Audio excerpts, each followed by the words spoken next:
Hate long intros. So, RV plumbing done by an experienced plumber. Here we go.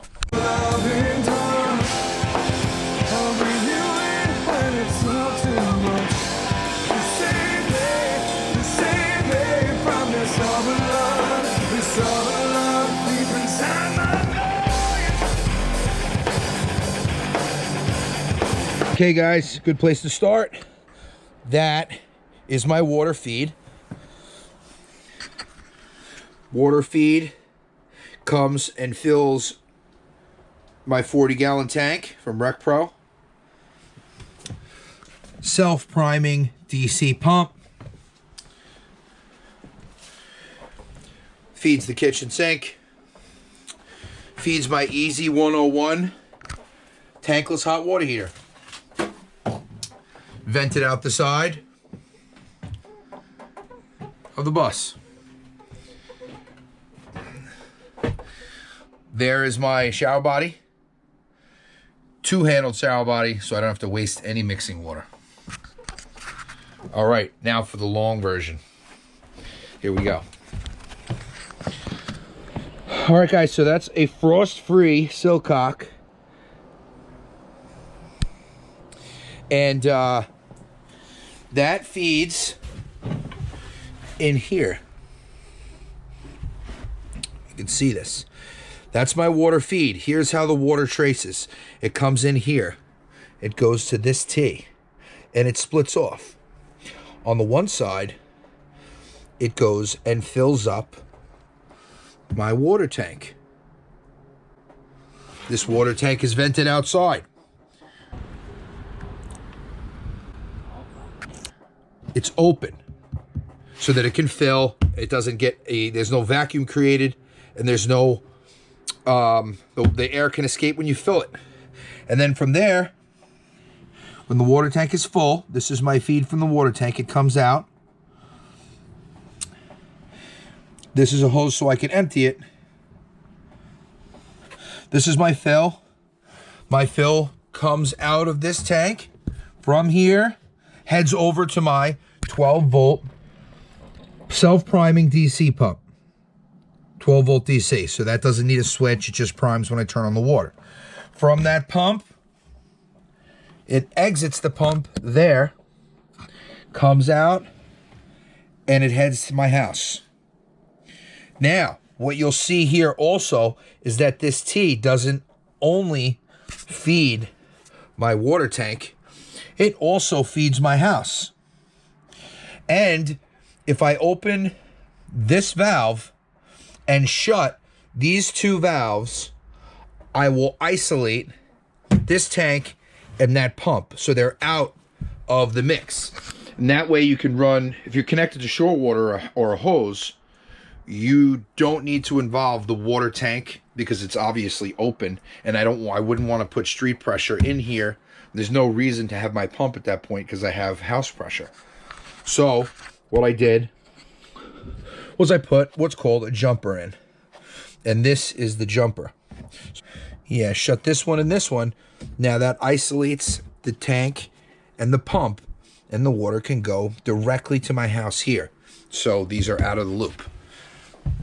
And coming down, these are my two sink feeds for my kitchen faucet. And then we head over to the EZ-101 tankless. Now, important to note, they do not sell this. This is over here. They do not sell this. This is a flue from a standard water tank I was able to get at my plumbing supply. They happen to have one laying around. And what this does is this creates the flue action that pulls out the carbon monoxide from the propane use in here and sends it on its way. I had to dig for this information pretty heavily. I hope this helps you. Could not find a way to mount this inside. I called Easy, and they were gracious. The guy spoke to me about how to use this, but they didn't sell it. So I had to find this. This is just nothing more than 3-inch smoke pipe, readily available, easily obtained. This runs on LP gas, on propane. And what I did was I ran this, if you notice, this goes into my bathroom wall. So I'll put cement board on either side of this, just as an added fail-safe, because after testing this, doing a temperature check on this, it only got to 212 degrees, was the hottest that it registered after 10 straight minutes of use. So I'm not concerned. Combustion happens at a much higher degree than that. So it will be warm. You wouldn't want to touch it, but it's not going to set the place on fire. But just as an added precaution, I'm going to put cement board on either side. But you can hide this. This is going to be built into my kitchen cabinet. I'll have to do something with these wires here, just make sure they're nowhere near it. And this is a 4-inch dry vent, metal 4-inch dry vent. This is fire caulking. This is 4x3. This is a 4x3 smoke pipe adapter. So that's how that was installed. This has plenty of room and space around for air to flow, so we can get oxygen to ignite. At the bottom, you'll see these two valves. The reason for them is because these tankless hot water heaters, generally speaking, in the plumbing world, because I am a plumber, they need to be de-limed because lime buildup occurs from the way these heat water, and it will make the unit less efficient and ultimately will destroy it from the inside out. So about once a year with a lot of use, probably in an RV, much less, probably every other year, you just run a vinegar solution through it.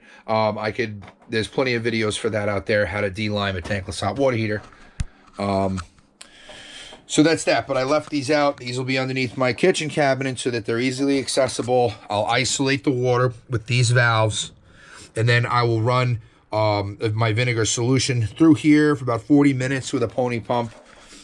Inside in one, out the other, into a bucket, fill the bucket, and just let the pump circulate that water and de-lime this whole, the whole inside of the tank. So from there, we head off to this. Now this I got on Amazon. This is kind of a cool fixture. I didn't want to get a mixing valve because I didn't see the point in wasting water when water's at a premium. So I got a 2-handled shower valve. You can find these on Amazon pretty easily. This way I can only use hot water, and I can adjust the summer-winter switch and the temperature switch on my tankless to give me the correct temperature of hot water without wasting any cold water mixing. Of course, when I'm connected to shore water, then I can use it with reckless abandon, and that won't be an issue. So I hope that helps you guys. Lastly, my bathroom setup, if you're wondering what is going on here, this is an acrylic pan. I was able to find this at my supply house, and it's really thick and really heavy duty. It has an old school drain on it. I won't get into that because that's plumber stuff, but I intend to build a composting toilet and shower wet room combo, which I haven't seen done, and I'm really wondering why no one's done that, because when space is at a premium, I don't know why you'd want to choose one or the other or not combine them. So when that's completed, I'll definitely do a full workup video on that, because I think that's going to be of great interest to a lot of people, because I've not been able to find anything of this sort out there. So that's plumbing, my style. Thanks.